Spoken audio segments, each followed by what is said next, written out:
Hello there, boys and girls. Welcome to a new week of Bible stories. Today we're going to have a story about Abraham.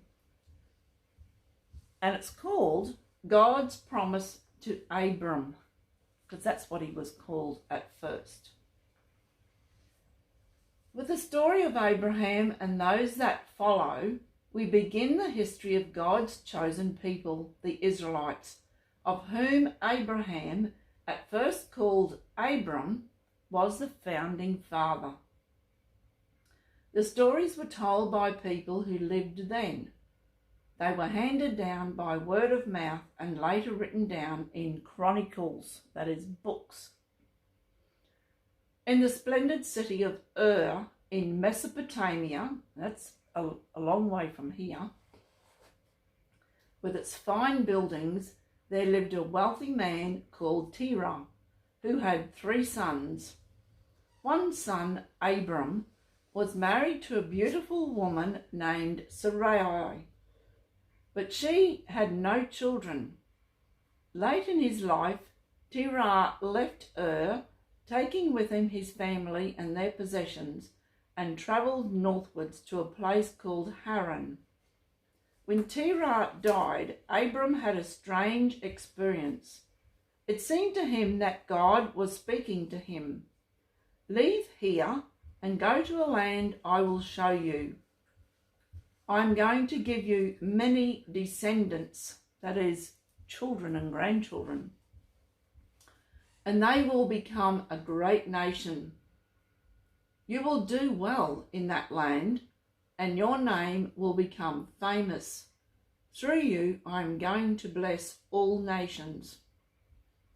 Such instructions and promises could not be ignored.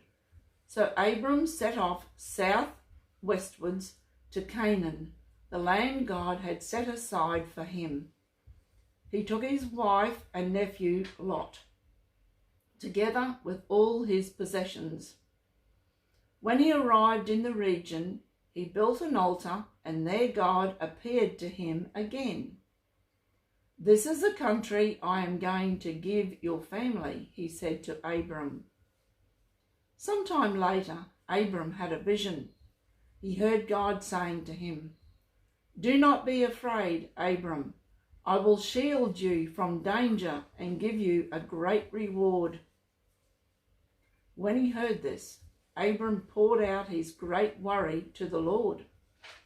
Sarai, his wife, did not seem to be able to have children. "I have no son. One of my slaves' sons must be my heir." Gently, God took Abram outside the tent and said, "Look at the sky and try to count the stars. You will have as many descendants as that." Abram trusted God. He knew in his heart that God's plan would be fulfilled. This pleased the Lord, and from that time on, Abram's great faith in God made him a just man, accepted by God as a friend. And that was a very special thing for Abram, or Abraham as we know him, to be God's friend.